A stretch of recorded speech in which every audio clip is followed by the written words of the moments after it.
রাতভর তুমুল বৃষ্টিতে ডুবে গেছে সিলেট শহরের বেশ কিছু এলাকা। পানি বাড়ছে নদ নদীতেও। নগরীর বেশিরভাগ বাসা রাস্তাঘাট ডুবে গেছে। ঘরবন্দি কয়েকশো পরিবার। সুনামগঞ্জের রূপসা নদীর ভাঙনে বিলীন অর্ধশতাধিক বাড়িঘর।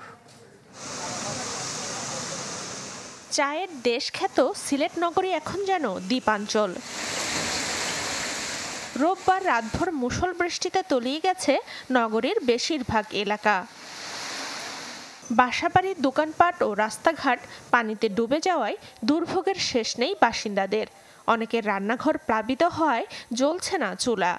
আমরা পানির মধ্যে দিয়ে আসতেছি, এ জায়গার অবস্থা খুবই ভয়াবহ। খুব রান্না বান্না খুব অসুবিধা হইতেছে, আমরা খাওয়া দাওয়ার খুব অসুবিধা হইতেছে। প্রায় 50,000 টাকার মতো আমার দোকানের ক্ষতি হয়েছে। ওই যে আরাফাত ফার্মেসি আছে না, তার তো প্রায় বর্তমানে প্রায় 2.5 থেকে 3 লাখ টাকার মাল পানিতে ডুবাইছে।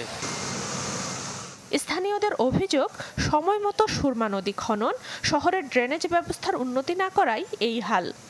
যদি সুরমা নদী পরিপূর্ণ খনন করা হতো তাহলে কিছুটা ধারণ ক্ষমতা নদীর বাড়তো। যে আবর্জনা আছে এই ড্রেনের মধ্যে থেকে যায়, এজন্য এরা পরিষ্কার না করায় ও মেঘের পানি জমাট হয়ে পলকে ফ্লাড হয়ে যায়। এরই মধ্যে সিলেটের 2টি আশ্রয় কেন্দ্রে এখন পর্যন্ত আশ্রয় নিয়েছেন 500-র বেশি মানুষ। মেঘালয়ের ভারী বৃষ্টির ঢল আছড়ে পড়ছে হাওড় জেলা সুনামগঞ্জেও। তলিয়ে গেছে ছাতক ও দোয়ারাবাজার উপজেলার নিম্নাঞ্চল সহ বেশ কিছু গ্রামীণ সড়ক। ঝুঁকিতে শতাধিক পরিবার। এছাড়াও খরচার হাওরের বাঁধ ভেঙে রূপসা নদীর পানি বেড়ে দেখা দিয়েছে ভাঙন। বিলীন অর্ধশতাধিক বাড়িঘর।